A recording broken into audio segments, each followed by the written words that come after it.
Good afternoon. Good afternoon, everyone. Welcome. I'm so glad you're here today.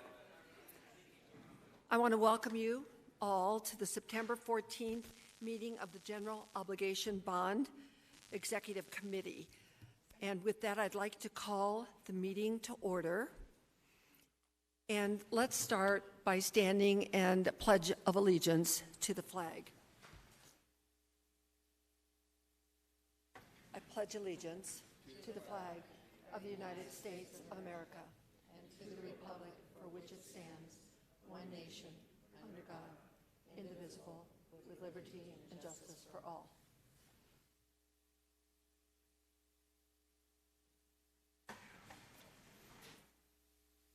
We have interpreters today, and they are going to provide Spanish translation. I'd like to ask them to please introduce themselves. Se pueden introducir.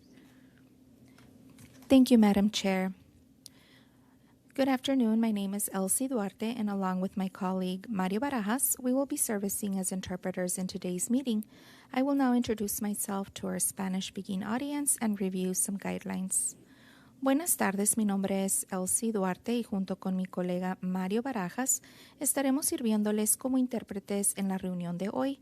Al momento de hacer un comentario público, de favor le pedimos que hable despacio, con claridad y deténgase después de cada pocas oraciones para interpretarle de la manera más completa posible. Gracias. Thank you, Madam Chair. Thank you. The purpose of tonight's meeting is to receive public comment on the General Obligation Bond Program. The Arizona Open Meeting Law permits committee members to listen to the comments, but it does prohibit members from discussing or acting on the matters presented. Speakers will have up to 3 minutes this evening to make comments. If you are attending in person and would like to speak, you will need to sign up to speak at the kiosk located at the entrance to the council chambers before the call to the public item begins. For virtual participants, registration took place already. There was a 2-hour time frame prior to the start of the meeting. So speakers are going to be called in the order received, beginning with the virtual participants. Before we begin the public comment period, I want to make some opening remarks.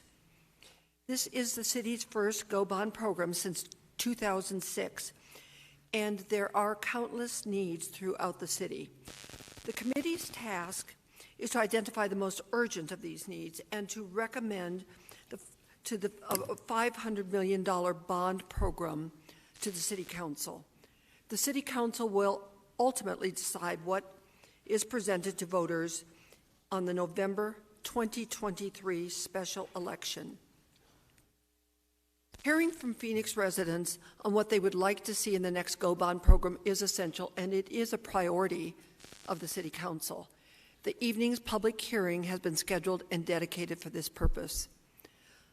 Additionally, Go Bond subcommittees have been charged with identifying a priority ordered list of projects under their purview and forwarding to the Executive Committee recommended projects they believe represents the highest priority funding need for the next bond program. Over the past month, subcommittees have been reviewing capital needs identified by city staff and hearing from members of the public and partner organizations. We now are approaching the midway point with tonight's meeting. The purpose of tonight's meeting is to give the public a dedicated forum to voice their input to all of the subcommittee chairs as well as other executive committee members prior to subcommittees finalizing their recommendations. The executive committee will then begin its evaluation of projects after the subcommittees conclude their work. The public will continue to have opportunities to voice input through the remaining subcommittee meetings, the upcoming executive committee meetings, through online comments, and through the Go Phoenix tool. More information is available to all of you on the Phoenix.gov bond website. As a final administrative note, Staff will not be presenting information on projects, and neither the Executive Committee nor subcommittees will be taking any action this evening. Committee members are not permitted to deliberate, but are to listen to public comments. If any subcommittee members are registered to speak at the meeting, please note in your comments that you are speaking on your individual behalf and not as a representative of the subcommittee. With those comments, I would like to now open our public comment period. We have 25 speakers registered today, including 17 virtual participants wishing to speak. We will give each speaker 3 minutes. We will start with the virtual participants. When your name is called, your audio device will be unmuted and you will begin to make your remarks. At the conclusion of the virtual speakers, we will invite in-person attendees to the podium to address the committee. Let me now ask the City Attorney to explain the rules of public comment in the Go Bond Committee meetings. Madam Chair, members of the public may speak to comment on the General Obligation Bond Program. The City Code requires speakers to present their comments in a respectful and courteous manner. Profane language, threats, or personal attacks on members of the public, council members, committee members, or staff are not allowed. The person who violates these rules will lose the opportunity to continue to speak. The committee and staff cannot discuss or comment on matters relating to pending claims or litigation. Thank you very much. I would like to now ask staff to introduce the speakers. Our first virtual speaker is Jessica O'Leary, followed by Joe Rosell. Jessica, are you on the line? Jessica is not on the line. Our next virtual speaker is Joe Rosell, followed by Dan Penton. Joe, are you on the line? I am on the line. Okay, you may proceed. First of all, I want to thank the council for the opportunity to speak tonight. This is a passion project, and it's really important that you're giving us the opportunity to have this opportunity to speak. My name is Dr. Joe Rosell. I'm the Community Engagement Coordinator for the Levine School District. I also represent several other organizations in the Levine area, and I'm coming here to express my support of continuing the Levine Area Conveyance Channel. After conversations with community members, staff members, we just wanted to tell you some of the reasons why this is so important to the Levine area. First and foremost, it's community safety. We have several schools in our school district that border the Levine Area Conveyance Center, or channel rather, and there's a lot of areas right now under its current state of constructions that are poorly lit, cracked sidewalks, and it's just an unsafe area in order to walk to and from school or before after school during events. In addition to that, because the vegetation and the Levine Area Conveyance Channel hasn't been kept up during the drier times of the year, there's dust and particulates that get kicked up. A national average says that about 8% of students suffer from asthma. So this is also a health risk, and that's something that we wanted to address as well. We also believe, as an elementary school district, that our students need recreation venues within the area in order to go and play with their family and friends. And if you do go out to the Levine area, you'll see that the Levine Area Conveyance Channel in its current state really is unsuitable for kids, families to go play, and there really aren't any areas for them to go and recreate. The last thing I want to talk about really is kind of near and dear to my heart as the president of the South Mountain Levine Chamber of Commerce. We really want to partner with the city of Phoenix and make sure that we're continuing with our community prosperity. We have strong schools, we have strong businesses. We want to make sure that our city is developing hand in hand with us in order to make sure our community develops. And we feel because of, in its current condition, the Levine Area Conveyance Channel isn't adequate for community safety, for health reasons, and it's not an adequate recreation venue. And as we move forward with developers and trying to attract other partners, we think it's really important that the city of Phoenix partners with the Levine area in order to continue our development and our prosperity. Thank you so much for the opportunity to speak tonight. I appreciate it.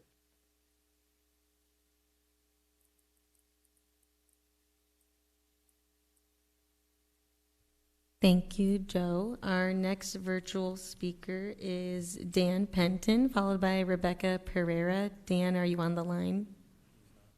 Okay, Dan is not on the line. Our next virtual speaker is Rebecca Pereira, followed by Magali Martinez Science. Rebecca, are you on the line? Rebecca, can you hear us? Are you on the line?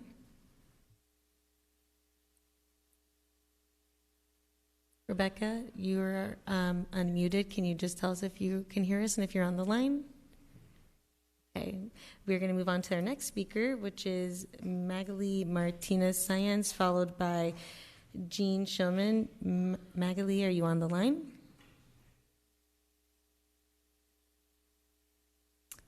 Magali, can you hear us? Hello. Hi. Yes, hello. Hi, good afternoon. Please proceed. Thank you. Hi.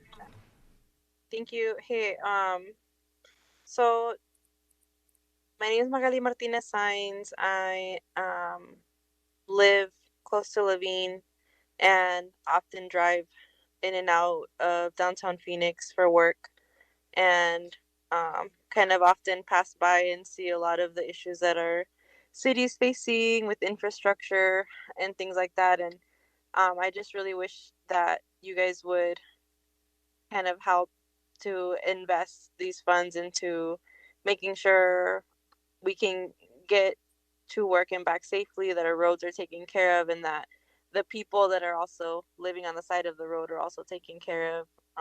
I see a lot of money being invested in things that we don't really need, like trash cans that, you know, are super expensive to avoid people from picking trash out of them, that are like totally full most of the time and useless. Just so much money being misused. I really wish there would be more research going into proper ways to invest this money.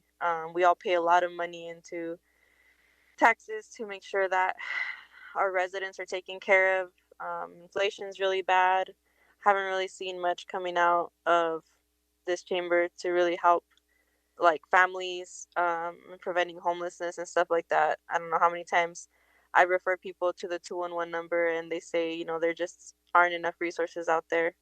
Um, it's just a really bad situation. It's dire. So thank you guys for also just not pushing this back. I know the last meeting I talked at, we didn't get a chance to speak until the very end of the meeting, and it was tough. A lot of people weren't able to check in. I know I had a really hard time actually getting into the meeting. I just happened to make it in. So I don't know if there's an easier way to get the word out, or maybe let other people know. I don't know if there's billboards out there that you guys can make available so that residents know they can call in to make their voices heard. Maybe specifically in South Phoenix and the West Valley, in English and in Spanish, to let residents know, hey, like, we want to hear you. We want to know how you want us to use this money. I just feel like there's not enough communication to low income families, and also just making the meeting accessible to them. Not everybody has, you know, the ability to, I don't know, to call in. If there's a way for them to write in, or I don't know, just making it more accessible for everybody, I think would be great. I know a lot of people want to get involved, but they just don't know how, or don't even hear about these meetings until, you know, unfortunately, until it's too late. So thank you guys. That's all.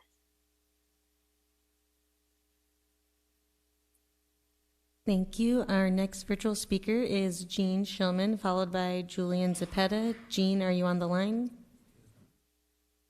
Okay, we'll move on. Our next virtual speaker is Julian Zepeda, followed by Christy Beaudoin. Julian, are you on the line? Hi, yes, can you hear me? Yes, we can hear you. You may proceed. Okay, thank you. I'm Julian Cepeda, and I live in District 4. I'm calling on behalf of Chispa in our community. So Chispa is in support of the Rio Salado Embankment Erosion Control Project. The Rio Salado is an area of great importance to me and Chispa Arizona members. Our members and community, Chispa Arizona staff and members regularly come together for community cleanups along the Rio Salado, the habitat restoration area. It's a space for recreation for residents of the south side and all area across the valley It's a space where we come together to care for, learn from, and honor our Mother Earth as well. We are looking forward to working with the City of Phoenix on these important investments. And so we hope that you all approve this this part of the budget. And I want to say thank you for giving me the opportunity to speak today. Thank you. Our next virtual speaker is DJ Portugal, followed by Rebecca Dennis. DJ, are you on the line? Hear me? Yes, we can hear you. You may proceed. Yes, I'm calling in support of the Parks and Recreation bond. I work with Chispa, Arizona, and one of the things that we've been working on is bringing an understanding to the heat island effect. All the cement and urban development contributes to the heat that we already face. It's already a problem. It's already something that is leading to countless deaths every year. So we want to definitely echo a support for any park, especially. I'm especially. I live on the west side, so I'm especially excited about the Estrella Civic Space Park. We definitely need more parks on the west and south side of Phoenix. If you look at an aerial map of Phoenix, you'll see the East Valley has got tons of trees. The north has tons of trees, but the west and south side, where there's a big population of Black and Brown communities, we definitely need more investment when it comes to parks so that we can cut back on that heat island effect. So that's something, the climate crisis is real and it's deadly, and it's definitely something that I feel is of great importance. I know you got a ton of other projects that you have to consider.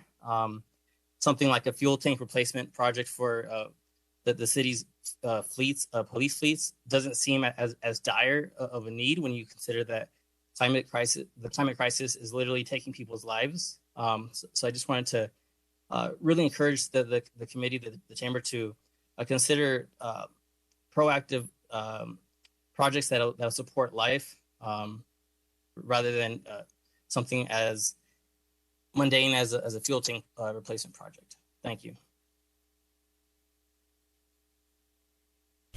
Thank you. Our next virtual speaker is Christy Bedoin, followed by Philip Martinez. Christy, are you on the line? I am on the line. Thank you. Great. You may proceed. Thank you. I'm here today to support inclusion of funding for new libraries and improvements to our libraries in the GO Bond. I grew up in Phoenix, was raised here. I'm now raising my own family here, and libraries have been a big part of my relationship with the city. The libraries have done a great job of pivoting. Apologies, you can hear the family I'm raising in the background. Libraries have been a big part of my life here, and we've pivoted well to involving, virtual library participation. But I think that the brick and mortar libraries are really important, and the city of Phoenix has frankly not kept up in terms of building new libraries equivalent with the size and growth of the city over the last few years. There are far fewer libraries in Phoenix compared to, for example, Philadelphia, which is a smaller city than us now. We're, I think, 5th ranked, and Philadelphia is 6th. The city is growing extremely fast. New families are coming into neighborhoods, both in established areas of the city and neighborhoods of the city on the outskirts where there's new growth and new housing. And having brick and mortar libraries is so important to be able to provide resources for these new families and new individuals as they move into the city and as they find ways to stay cool and safe during the summer and to provide enrichment for kids like my own children. So I strongly support the inclusion of funding for 2 new libraries that are, I think, on the bond, in addition to the renovation and expansion of any additional libraries. I'd urge the City Council to prioritize that as we move forward. And thank you for your time. Thank you, Christy. Our next virtual speaker is Philip Martinez, followed by Ben Lindquist. Philip, are you on the line? Yes, I'm on the line. Okay, you may proceed. Thank you. Good evening, Madam Chair and members of the subcommittee. My name is Philip Martinez. I am at William R. Sullivan Elementary, located in Phoenix City Council District 7. This is my third year of being an educator in Phoenix. We all know these last few years have been very challenging. Fortunately, in spite of all the disruptions and issues, educators across Arizona have had the Arizona Science Center as a resource for STEM learning. From providing online lesson plans to one-on-one coaching on how to transition from in-person instruction,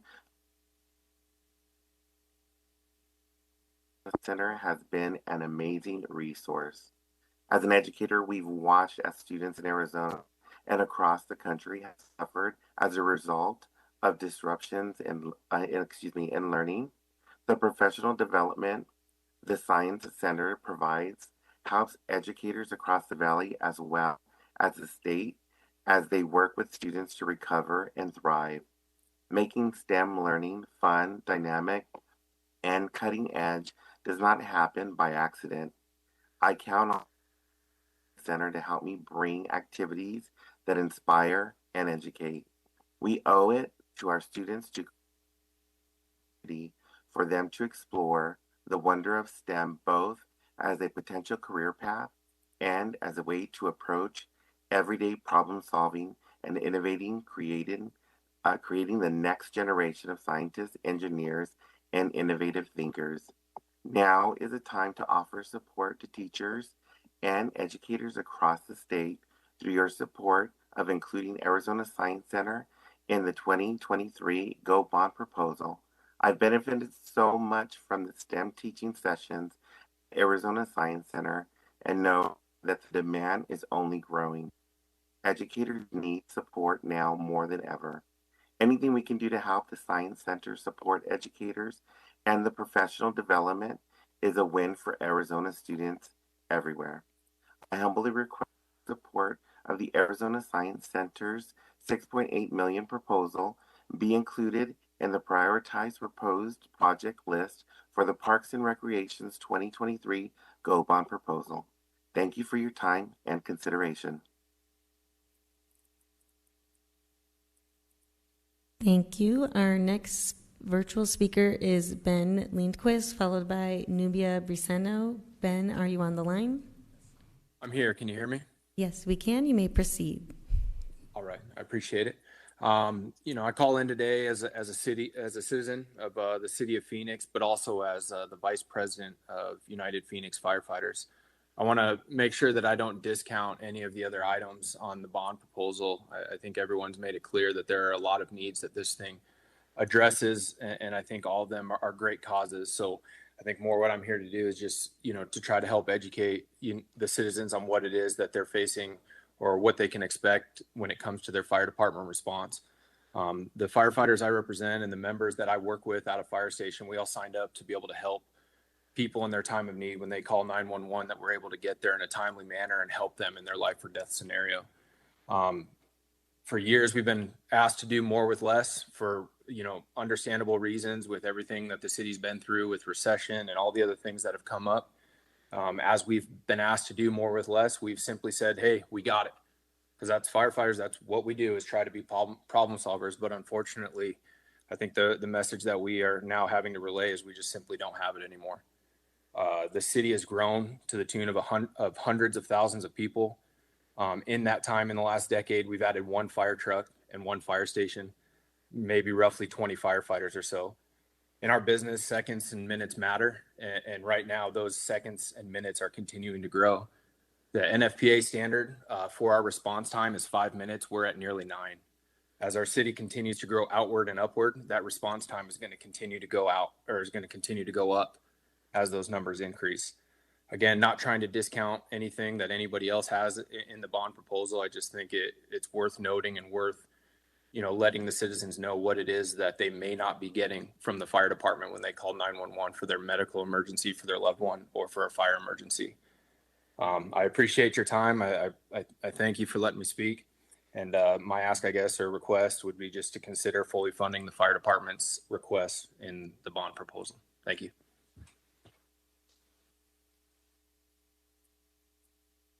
Thank you, Ben. Our next virtual speaker is Nubia Briceno, followed by Brian Axelrod. Nubia, are you on the line? Yes, I am. Okay, you may thank you proceed. so much. Yes, so I am actually calling today. Back in 2004, 93 acres were promised to our community that there was going to be. I'm calling to support the Parks and Recreations for the Estrella Civic Space. Like I said, back in 2004, our community was promised a park, library.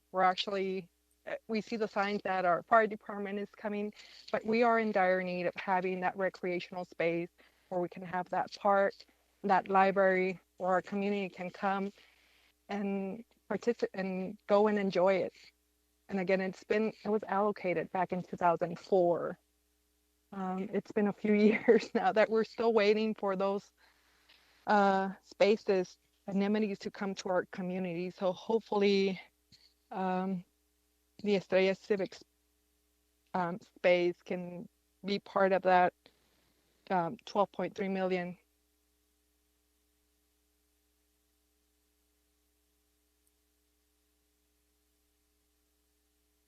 Thank you.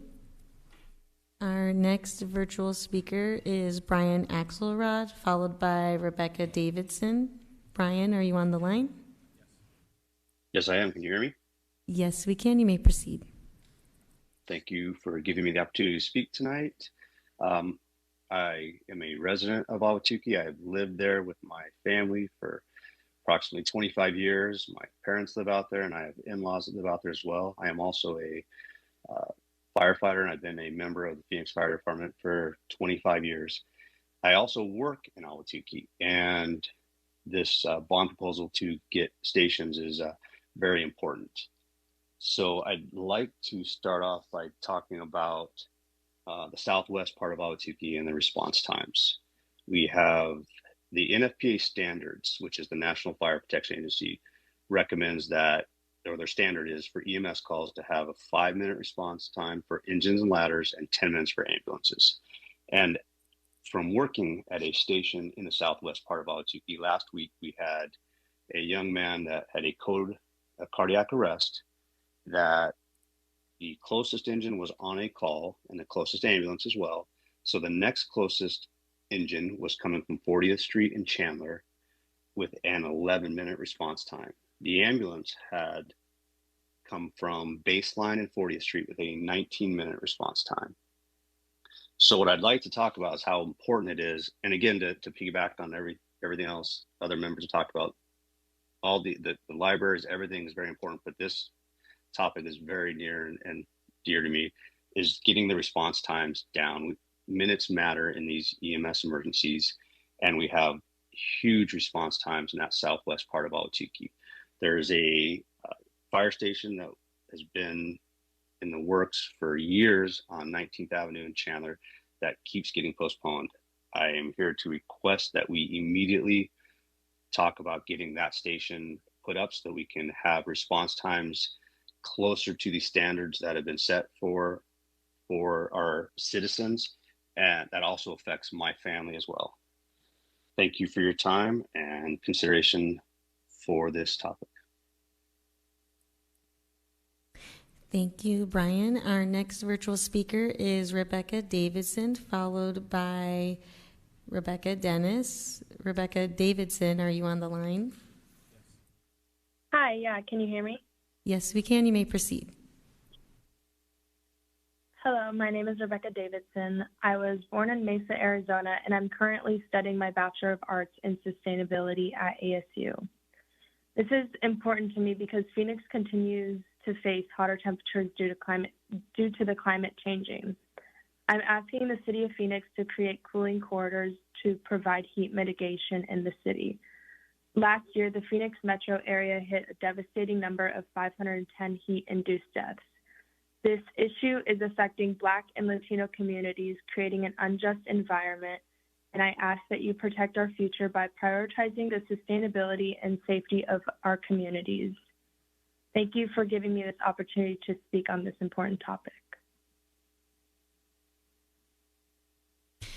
Thank you, Rebecca. Our next virtual speaker is Rebecca Pereira, followed by in-person speaker Sausan Abdurrahman. Rebecca, are you on the line?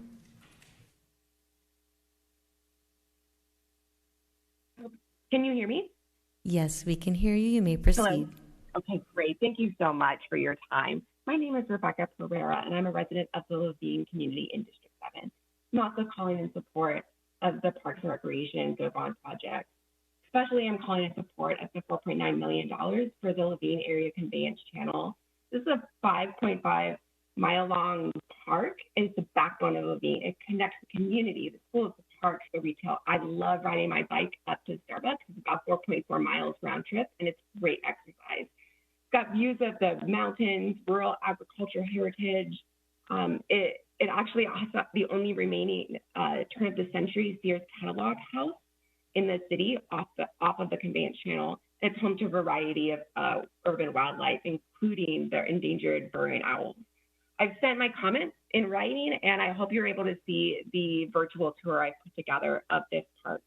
Unfortunately, like many of our city amenities, it suffered from deferred maintenance. Parts of the park lack irrigation, they're prone to dust, erosion, standing water.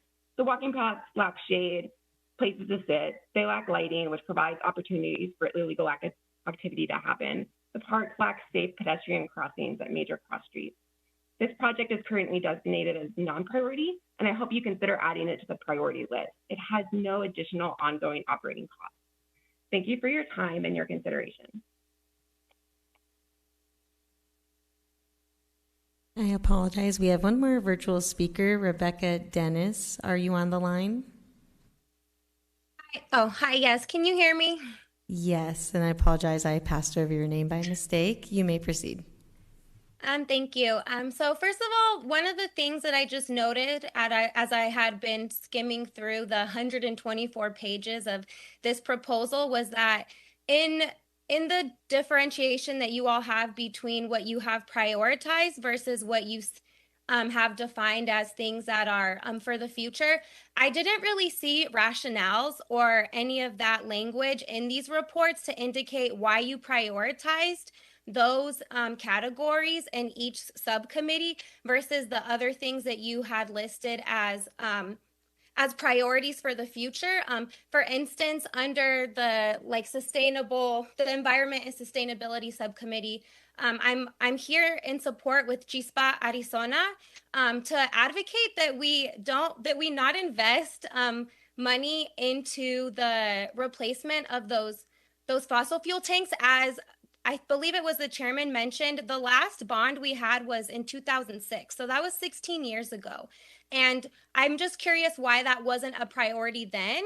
If we knew that we were going to be coming up on, we would be hitting years where that would be a priority. And now we're in a place where many people have already mentioned, right, that we are in a climate emergency, especially when it comes to heat here in Arizona. And many people have already mentioned that heat resiliency is one of the things you all listed as something to invest in the future, but it's dire and it's necessary now. And I just wanted to give you some numbers as to what that means for people living in Arizona. So over the last 4 months, the average temperature has been 104 degrees.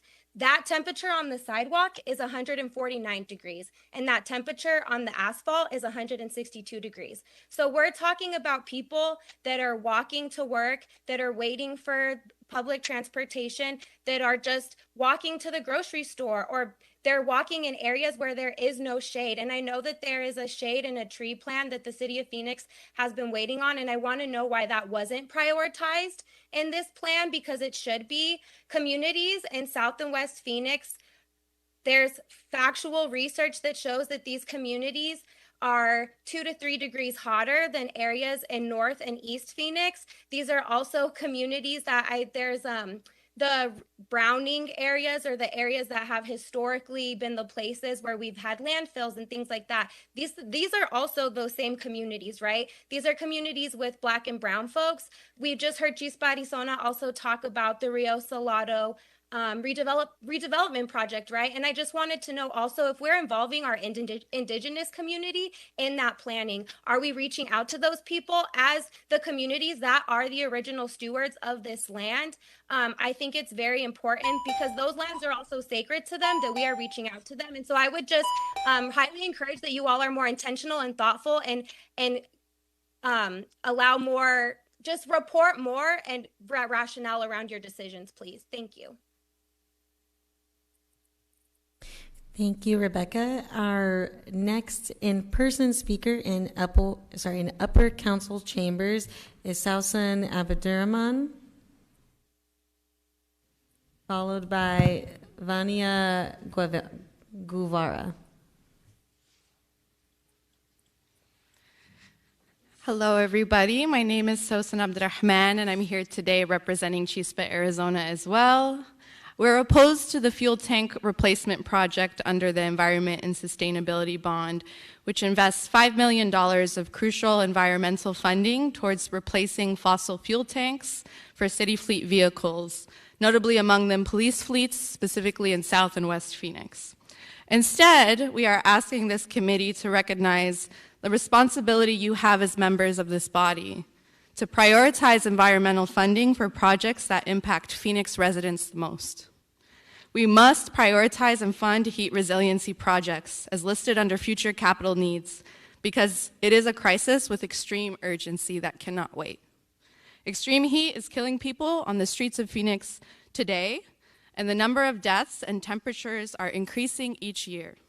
The city has not yet done enough to respond quickly to this crisis, and this $5 million would be extremely helpful for heat resiliency projects.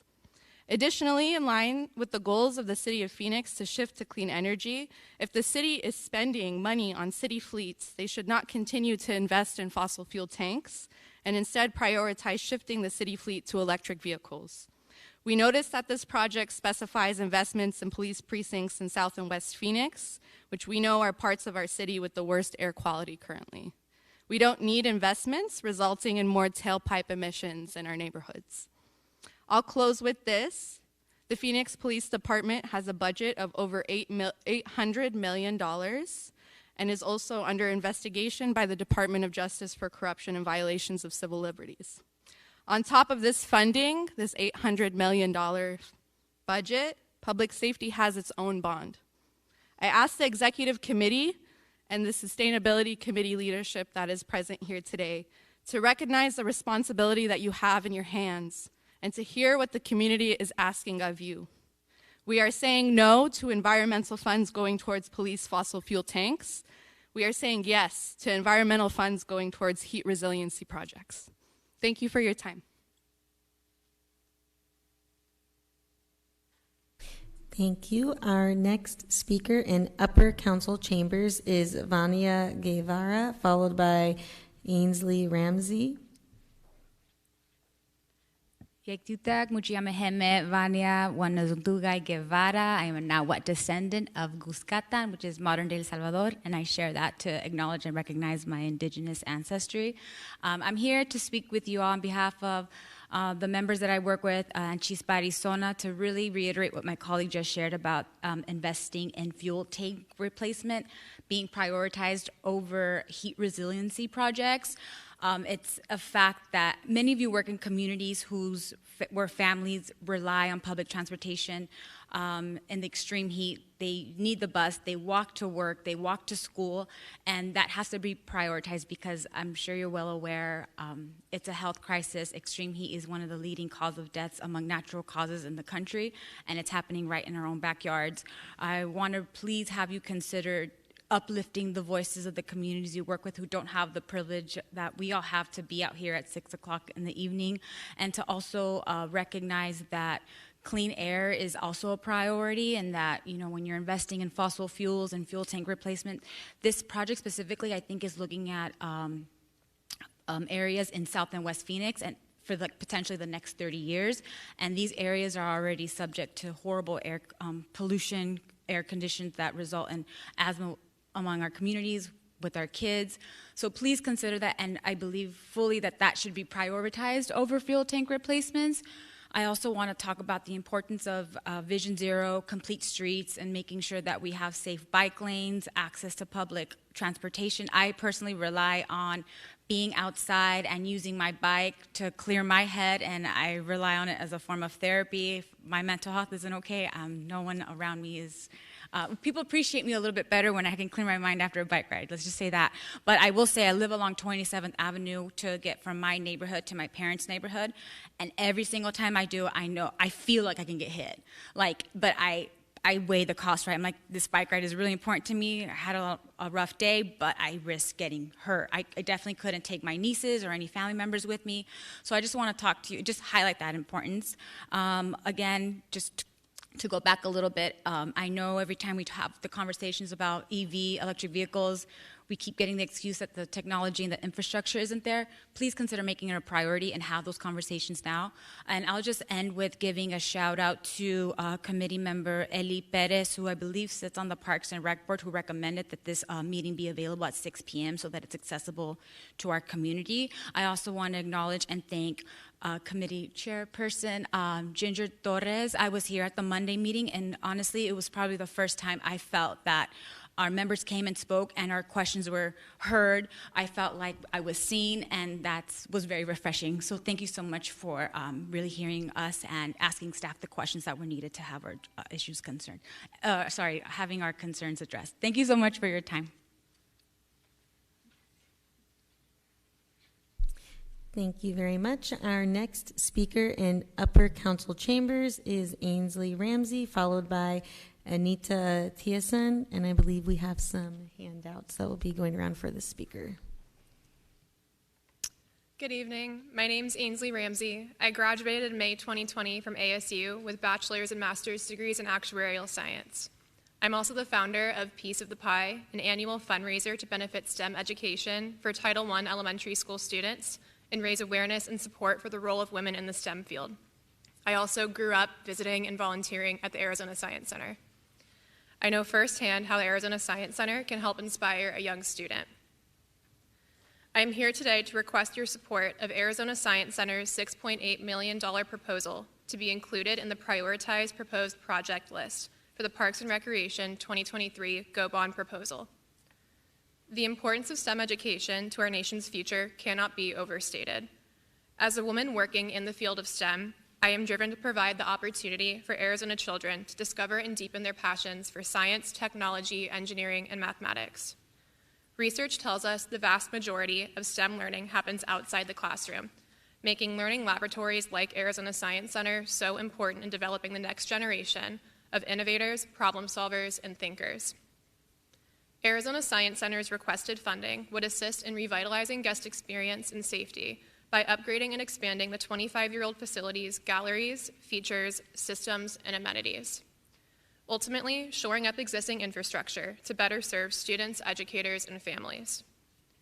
Inspired by their work, I've happily raised just under $15,000 to support the Science Center and will continue to do so in the future. I hope you choose to do the same. Thank you for your time and consideration in including Arizona Science Center in the 2023 Go Bond program.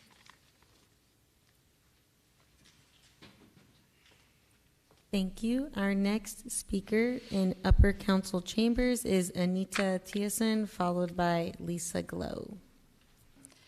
Good evening, Madam Chair and members of the Executive Committee. My name is Anita Thiessen, and I am the chair of the board of the Arizona Science Center. I've had the honor of serving on the board for the last 12 years.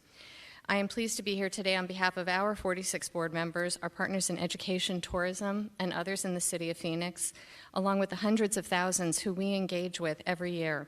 We humbly request your support of the Arizona Science Center's $6.8 million proposal be included in the prioritized proposed project list for the Parks and Recreation 2023 Go Bond proposal. While Arizona Science Center is both a cultural and learning asset for this city, it is also located in a Parks and Recreation facility, and that is why we have submitted our funding request to that committee. Our team has worked diligently to create a proposed budget and plan that can be completed within the requested $6.8 million, and we also have the ability to scale our plans for additional capital improvements based on additional funding that we would raise. Nearly 30 years ago, with city bond funding, the Science Center opened its doors to the public in its current location. Since then, it's been a key resource for informal STEM learning for residents of this city. In addition, Arizona Science Center has been a key part of the tourism industry. It's now time to make the investments needed to ensure the Science Center can continue to spark the imagination of future generations. With this funding, we have the opportunity to grow the impact and appeal of the center to better engage our audiences and attract an anticipated 1 million out-of-town tourists to Phoenix in the next 10 years. A stronger and more impactful Arizona Science Center will bring a better informal learning resource for the more than 190,000 Phoenix residents who visit annually and help the Science Center reach more youth. The Science Center plays a key role in inspiring the next generation to pursue careers in STEM. As the City of Phoenix continues to successfully attract and grow STEM-focused industries, the need for skilled workers will be a major factor in maintaining support for these companies. Arizona Science Center has a proven track record in supporting educators, students, and industries in STEM education. The expansion of the Science Center galleries will allow Science Center to support more educators, more students, and more families. Thank you for your time and consideration in including Arizona Science Center in the Go Bond program.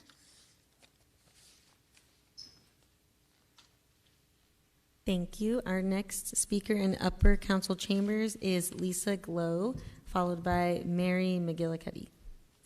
Good evening. Thank you so much for the opportunity to speak, and thank you for your service on this important committee and initiative. I'm the Chief Executive Officer of Central Arizona Shelter Services. We're the largest homeless emergency shelter in Arizona. We serve adults, families, seniors, veterans, people with disabilities, mental health issues, etc. And I'm here to speak on behalf of the growing number of people becoming homeless who can no longer afford housing. These are the first-time homeless, and they're growing rapidly in number, as well as the thousands who are currently unsheltered in our community. First, we have to make affordable housing a top priority and create more options for people. We need places with greater density. We need places that are close to transportation. Thus, we're in support of the recommendation of the Housing, Homeless, and Human Services Subcommittee to create a community land trust. Secondly, we also support the recommendation of that committee for the acquisition and rehabilitation of hotels for conversion to either transitional or permanent supported housing. However, we at CAS personally believe there should be more than $15 million in that, and it should not be restricted to one hotel conversion, and that it should also be open to conversions possibly of apartments. It's just too critical that we start to scale up options for people because of the number of people who are unhoused, unsheltered, and growing in numbers. Thirdly, we think there should also be more in the recommendations, although I'm not sure there's a number yet in there, for creating more pocket shelters, emergency shelters that are geographically dispersed. I would recommend you consider at least $20 million, and then for the hotel to shelter conversions, I would recommend $30 to $40 million. And the numbers would support how many people that could house. We're lacking somewhere over 200,000 affordable units in our community. And that's why so many people are becoming housed. I can tell you story after story. And in our county, the point-in-time count showed a 34% rise in unsheltered homelessness in the last 2 years. So that's 5,000 people. 3,000 of them are in the city of Phoenix, and we do not have places for them to go. So we need to do the geographically dispersed shelters, and some of that's coming online now in dribs and drabs, but we're going to continue to need to grow that. And we need to do the hotels to housing so we have transitional and permanent places for people. This would literally save lives. You've heard a lot of people talk about how many people are dying on the streets. Well, most of those are homeless individuals dying from heat deaths, homicide, suicide, chronic health issues, and last year it was nearly 600, and we're over 500 already this year. So these are investments in housing. Thank you so much for your time, and we appreciate what you're doing. Thank you, Lisa. Our next speaker in upper council chambers is Mary McGillicuddy, followed by Masavi Perea. Good evening. My name is Mary McGillicuddy, and I'm here as a member of Chispa, Arizona. Rather than investing $5 million into the fossil fuel tank replacement project, we believe that the Environmental and Sustainability Department must invest in the heat resiliency projects that are listed in the future capital needs under the Office of Heat Response and Mitigation. So while replacing fuel tanks may seem like a positive environmental safeguard, because it is protecting groundwater, the risk a leaking underground storage tanks poses to public health is far, far lower than the health risk posed by the air pollution and extreme heat that the city's fleet's air pollution and carbon emissions is causing. The health risks of a leaking U.S. underground storage tank are also low because the city of Phoenix does not currently use this groundwater in the areas proposed for drinking water. They're in locations where there is already existing contaminated groundwater, so it's highly unlikely they will ever tap this for drinking water purposes. Finally, even if the city chooses to use this groundwater, the depth to the groundwater is hundreds of feet below the surface and continues to go down due to the drought. So even if we use it, it's likely not to affect our aquifer and it can be treated. But what can't be treated is the air pollution that's in our air and we're breathing every day. That can only be prevented. I mention this because I have experience working in the Arizona Department of Environmental Quality with the Water Quality Assurance Revolving Fund, which cleans up this groundwater in this area. So the fuel tank project is the exact opposite of preventing pollution or for protecting public health. To ensure Phoenix remains a livable city, we need to invest directly in our community and protect our people from extreme heat and respiratory illness, not invest more money into fossil fuels. One of the climate goals for the city is to operate on 100% clean energy by 2050, and we will not be able to reach this goal if the city continues to invest our tax dollars and the bonds into fossil fuel infrastructure. This project would mean another 30 years of investing in fossil fuels, specifically in South and West Phoenix, and this is exactly where we have communities of color living who are breathing some of the worst air in Phoenix. So in summary, this project is counterintuitive to the city's clean energy goals, to our community's safety, and to our public health. So along with my fellow CHISPA members, I urge the committee to prioritize other projects beyond the fuel tank replacement, and thank you very much for listening.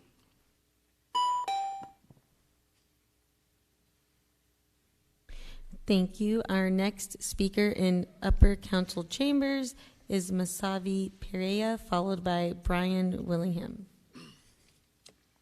Buenas tardes a todas, todos y todes. Good evening, everyone. My name is Masavi Perea. I'm part of Chispa, Arizona.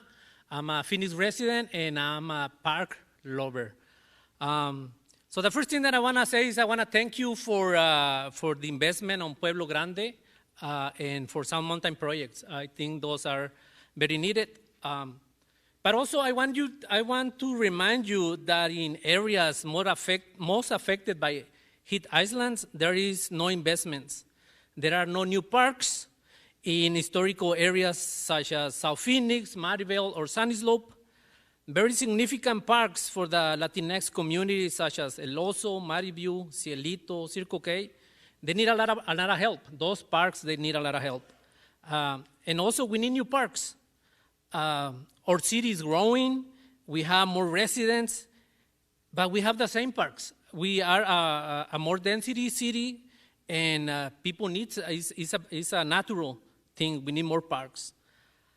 Our parks that we have need to be more welcoming, and I'm talking about basic things. Our parks need to be open, the restrooms need to be clean, safe, and open.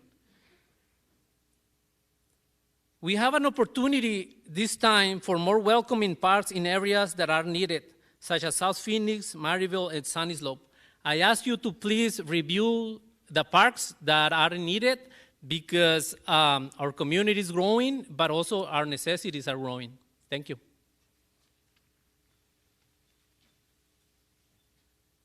Thank you so much. Our next speaker in Upper Council Chambers is Brian Willingham, followed by Carol Poor. Madam Chair and fellow chair members, Thank you for the opportunity to speak. My name is Brian Willingham. I'm the president of the United Phoenix Firefighters. We represent over 2,700 firefighters valley-wide, all the way from Chandler to Surprise and everything in between. 1,700 firefighters for the city of Phoenix. I am also a captain on a fire truck in Maryvale at 63rd Avenue, south of Indian School, Station 25. Been a firefighter for 30 years, paramedic for 29 of those, and I'm a proud member of this community. For a moment, I'd like to acknowledge the staff for all that you do. You're here after hours. Thanks for everything you do to keep the wheels on the bus, so to speak, for the city of Phoenix. Jeff Barton, I think, is one of the most amazing city managers in the country. I'd like to throw a shout out to him because he's trying very hard to juggle a lot of expectations. Lori Bays is here. Thank her for all the work that she does over public safety. You've heard, I'd like to address really the people that spoke today, both on the phone as well as the people that are here in person. You've heard a couple of our firefighters speak already. We don't want to invalidate anyone else's concerns or expectations, and I didn't hear a single speaker here today speaking selfishly or for something that wasn't of significant concern for our community, and I thank you for that. We all have the same concern for making our community better and a better place for our families to live and grow. For everything from libraries and parks, which, by the way, our families use, right? My kids grew up, I have 5 kids. My wife and I, we combined families. I have 3 daughters. She has 2 boys. And we raised our kids in the libraries and at the parks, throwing the ball around and the frisbee and flying a kite. And again, we're not here to invalidate anyone else's concerns and what they expect out of this bond. That being said, we have an obligation as firefighters to ring the alarm bell when we see it. And the city of Phoenix, because it's grown exponentially, 300,000 people over the last 10 years, we've added 1 station and 40 firefighters. If you lived in a city with 300,000 residents, I'm telling you, 1 fire station and 40 firefighters wouldn't do the trick, right? So to elaborate a little bit on what you heard earlier about a 5-minute response, I want to explain briefly in the next 30 seconds what that means to you. Time is tissue. If you lose a family member or they're suffering a brain injury or they've drowned in the pool, put on your phone 5 minutes. See what that means. See how long that is. Then almost double that. Wait 9 minutes. And you're waiting for firefighters to arrive at your door to affect the outcome of their livelihood and your family member and your loved one. And then think, maybe you were successful. Then think about the quality of life that they might have because we weren't there sooner. I'm not trying to scare anyone, that we're not here to do that to anyone, but we need you to understand what's happening in your community, and we'd really like to emphasize, please prioritize public safety. Because every single person in this room and this community at some point in time will call 911. Thank you. Thank you very much. Our next speaker in Upper Council Chambers is Carol Poor, followed by Katrina Kaller. Good evening, Executive Committee. Thank you for your service. I'm Carol Poor, District 7, Phoenix native, by the way.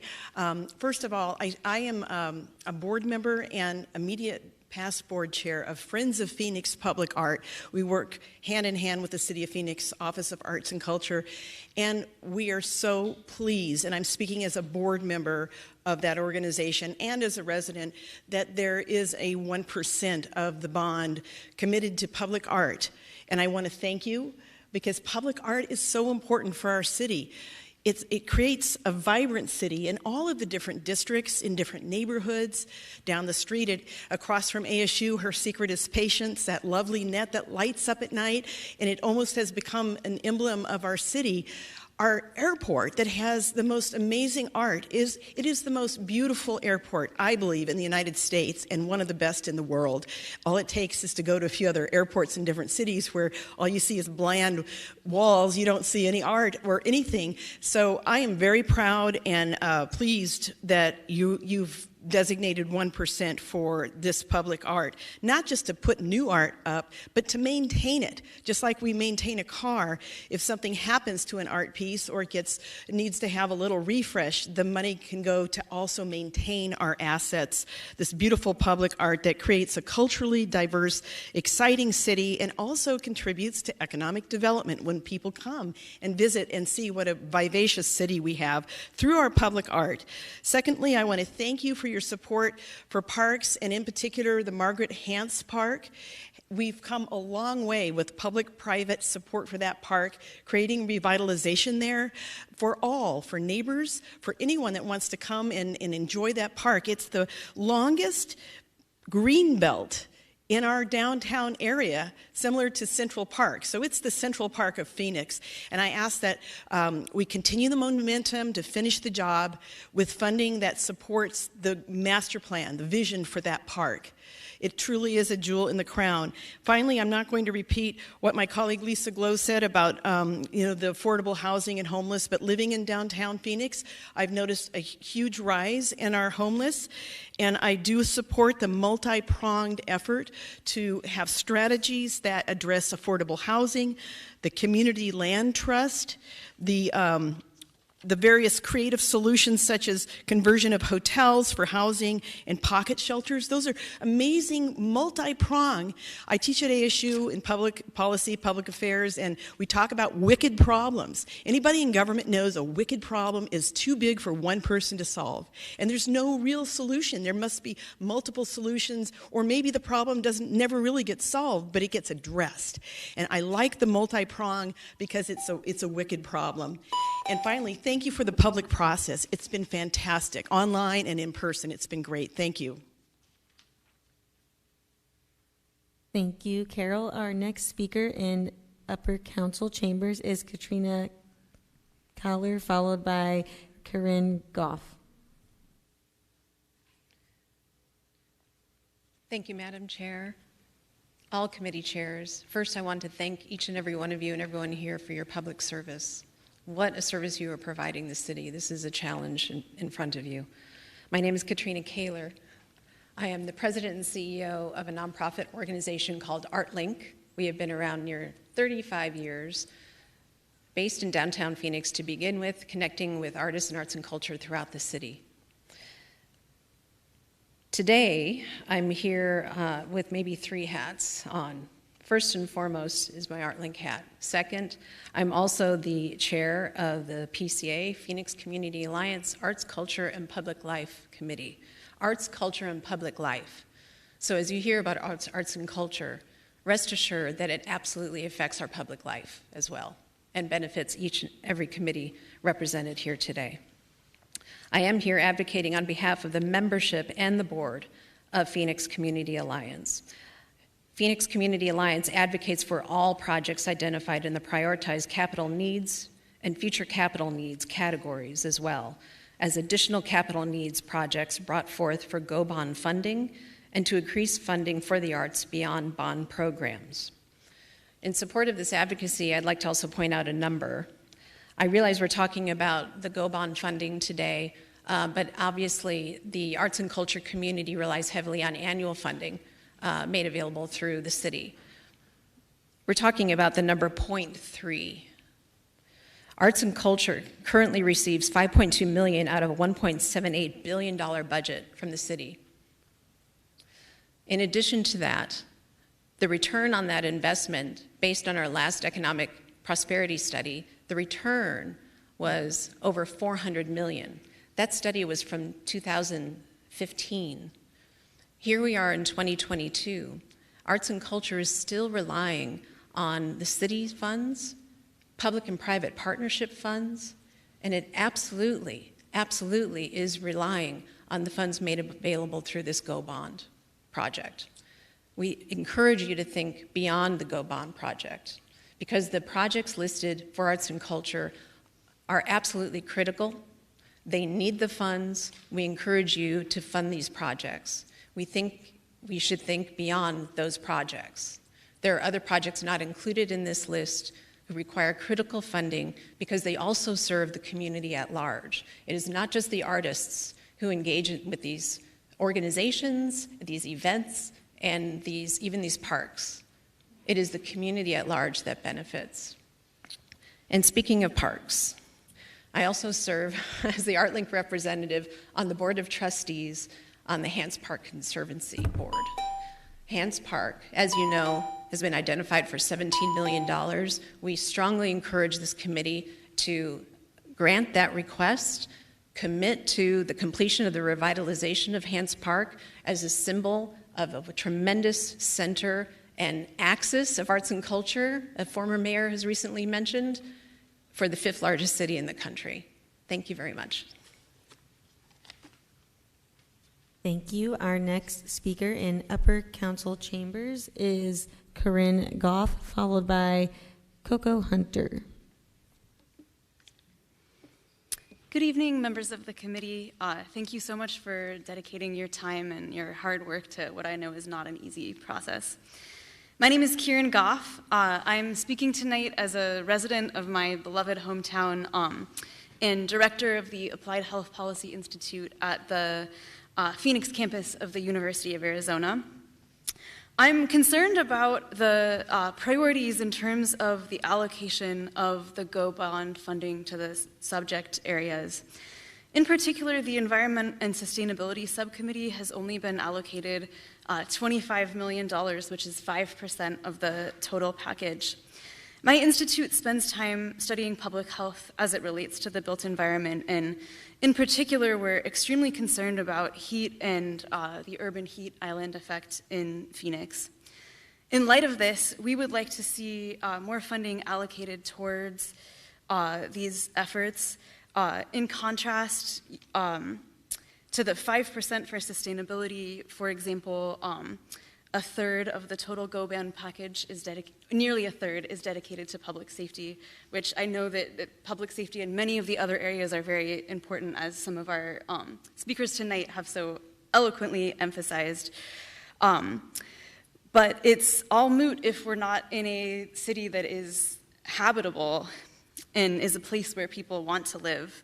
To put the issue of heat into perspective, heat-related deaths in Maricopa County were 15 times higher in 2020 compared to 2001.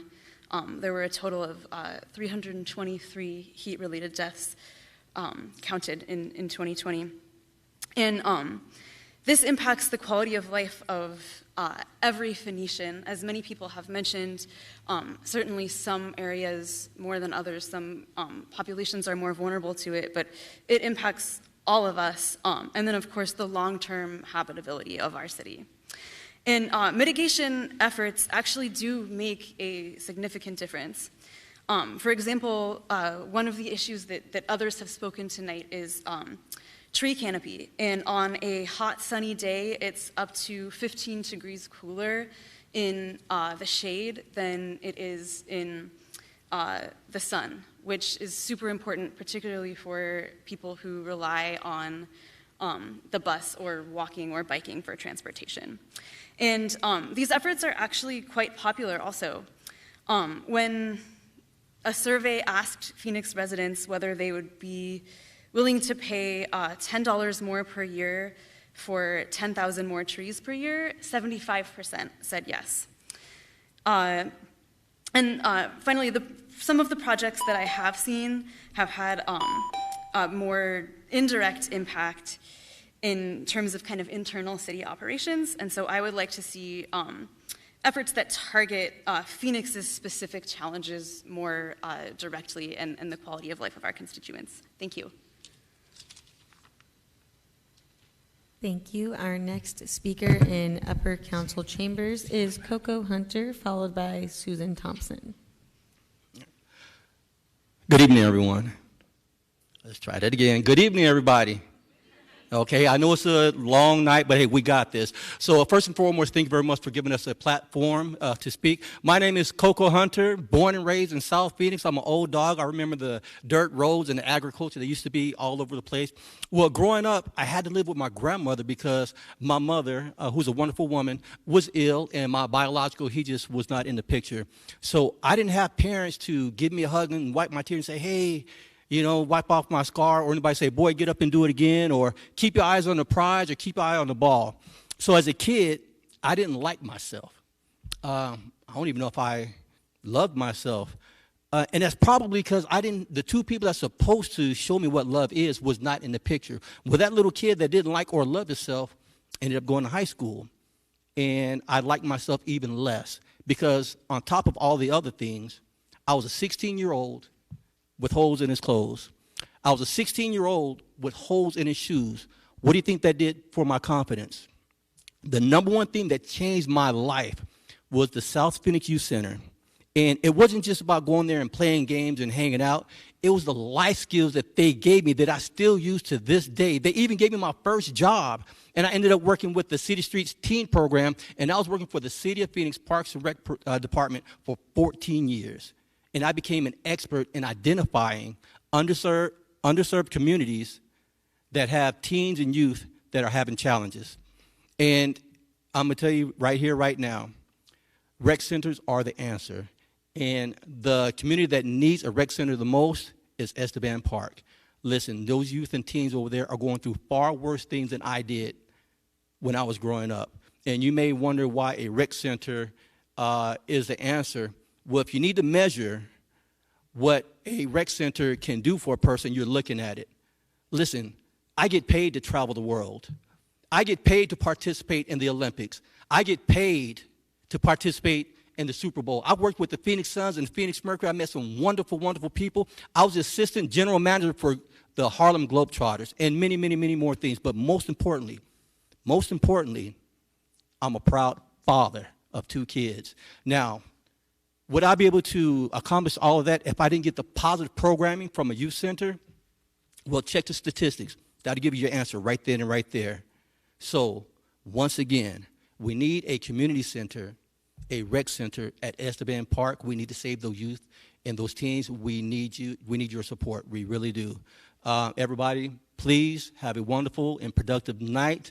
Thank you very much. My name is Coca Hunter. Ciao for now. Thank you very much. Our next speaker in Upper Council Chambers is Susan Thompson, followed by Blanca Abarca.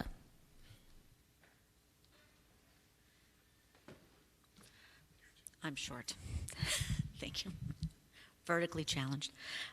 Good evening. My name is Susan Thompson. I'm a 17-year resident of Midtown neighborhood. Have been the president off and on for a number of years, and I'm currently on the steering committee for Downtown Voices Coalition. But I'm really here today for another capacity. And I do appreciate, as echoed by everyone else, your time for our community and providing for this input. As a retired high school principal, I profoundly respect and understand the vulnerability executive leaders, hired or volunteer, are asked to provide in this role of public funding. The responsibility could be, as a civic leader, the greatest we ask of you tonight.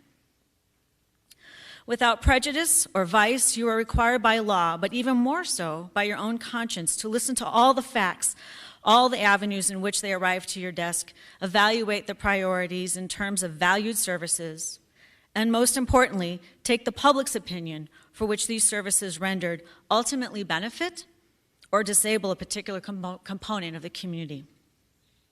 I also know this vulnerability, coupled with the time constraints of our offerings and your required silence during this invitation, becomes emotional for many, and your decisions to follow rest gingerly in our hands.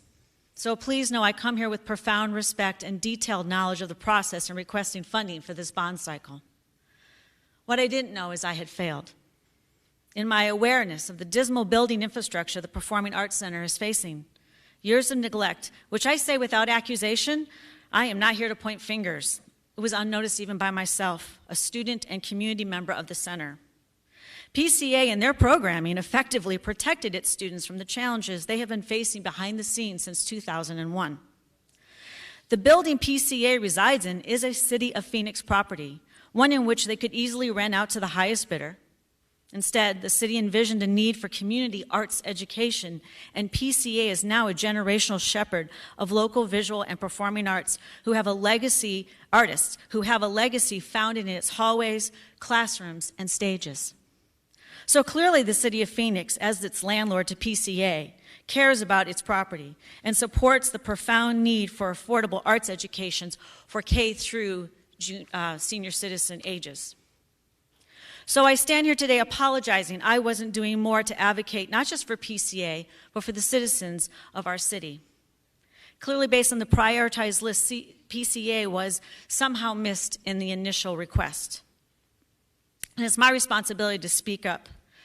Sometimes, when programs are doing their best work for the community, they can wake up and realize they needed more help than they thought, and they didn't think to ask. When the time comes, please consider them for this bond in some capacity, a request I will make again next week to the appropriate committee, which will eventually come to your final chairs. I can tell you firsthand, success in any education institution which happens in spite of, rather than because of, its leaders is doomed to fail in the long run. So thank you for your time, and thank you, everyone, and their advocacy tonight. It's inspiring. Thank you. Our next speaker in upper council chambers requiring Spanish translation is Blanca Abarca.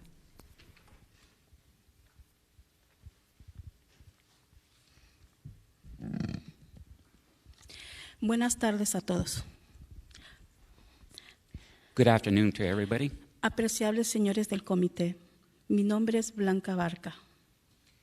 And members of the community, my name is Blanca Abarca.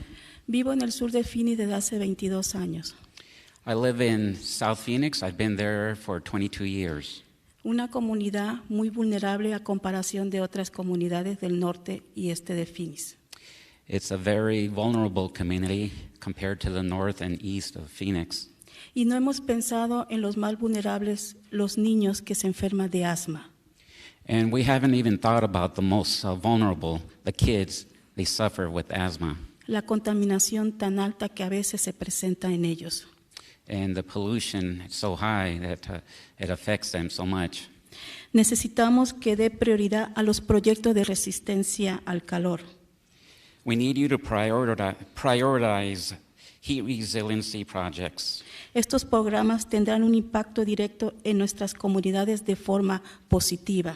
These programs will directly impact our communities in a positive way. Los vecindarios de bajos ingresos del sur y oeste de Phoenix son notablemente más calurosos que las comunidades más ricas del este y el norte de la ciudad. Low-income neighborhoods in South and West Phoenix are noticeably hotter than wealthier communities in the east and north parts of the city. Esto es racismo sistémico. This is systemic racism. E invertir el dinero ambiental y de sustentabilidad en la policía también es racismo sistémico. And to invest the environmental and sustainability money into the police is also systemic racism. Necesitamos que ustedes como comité hagan algo mejor. We need for you as a committee to do better.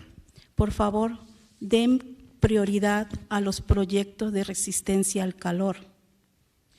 We need, please, to give priority to heat resiliency projects. Nuestros vecindarios están sufriendo de calor mortal. Our neighborhoods are experiencing deadly heat. Y nuestros hijos se están enfermando más de asma. And our kids are getting even sicker because of asthma. Gracias. Que tengan buenas noches. Thank you. Have a good evening.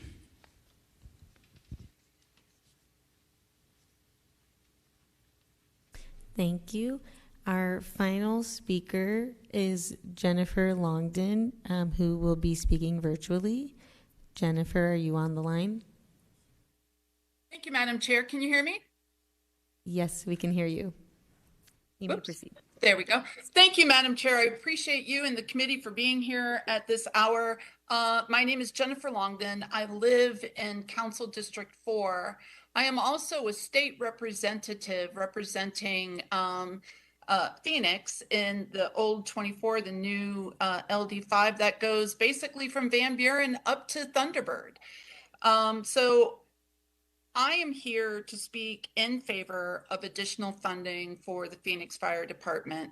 You've heard lots of great projects this evening. I know you have tough choices that you're going to have to make. And I know you've heard some really great testimony, especially from our brave firefighters. I'd like to take just my 2 minutes left and put some of that into context. For those of you that don't know me, I'm a full-time wheelchair user. 18 years ago, I was shot in a random shooting at 32nd Street and Shea, and I'm paralyzed as a result. And I am alive here in this moment because our response times were half of what they are right now, nearly 9 minutes now. For these past 18 years since my injury, I've been able to serve my community and love my family. And if I were injured today, I would die from this exact same injury. You already heard time is tissue, time is life. And in those moments of crisis, as I was sitting there hearing the sirens on their way to me, literally drowning in my own blood, every single second feels like an entire lifetime. And while you're waiting for that response, that rescue to come to you, you know, this extra minute, 2 minutes, 8 minutes, and we're talking about response times that may rise to a more than 11 minutes, and that's on average. This funding for this project, not only will it save lives, it will save families. It will also serve every member of our community. And while we're looking at costs, we have to also consider the cost to our city and to our families and our communities for the cost of a delayed response and what that is going to mean when your loved one, your neighbor, your teacher, your valued community member isn't there, when their house is burned down, when their life is lost because we're not able to respond fast enough. So there's been more than 50% increase in response, or excuse me, in calls for service since our last bond. We've had more than a 20% increase in our city population. This is a critical need that together we must answer, not for any one of our neighborhoods, but for our entire city. Thank you, Madam Chair. I appreciate you.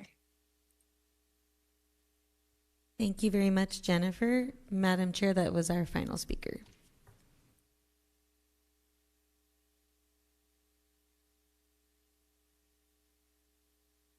Thank you very much. This concludes our public comments, and I want to thank everyone who spoke this evening, both here in the chamber and virtually as well. Let me ask Vice Chair if she'd like to make some comments. Thank you, Madam Chair. I echo what you said, and on behalf of the subcommittees and the executive committees, we want to thank all of you who were here in person and those virtually who spoke today. As a community, we want you to know that your voice truly matters. And again, we want to thank you for this evening and for putting forth your desires for the Go Bond. So thank you. Thank you very much. I think you have a question that you would like to ask. I just had a question. Thank everybody for coming. It was very enlightening. I do want to ask, if we wanted information about one of the projects that was mentioned, do we just work with staff on that and get it? Yes, Committee Member Wilcox, Madam Chair, members of the committee, that's correct. You can reach out to the assigned staff assistant, and we can get more information for you and bring it back to your next respective subcommittee. Okay. I know it's not, exactly with parks, but the heat reliance projects are very, very intriguing because I live right in the middle of the city, and I know what everybody's talking about. So if I get information on that, and I do want to say that I was very pleased so many people are interested in parks. A lot of projects. It's going to be hard to make that priorities. So thank you very much. The Go Bond subcommittee meetings will be continuing this Friday, September 16th, with the Arts and Culture subcommittee meeting at 9 a.m., and that will be followed by Neighborhoods and City Service at 1. If you'd like to find additional information on the projects being considered, once again, go to the city website, which is Phoenix.gov, bond.gov. So with that, thank you again, everyone, for joining us tonight. The meeting is adjourned.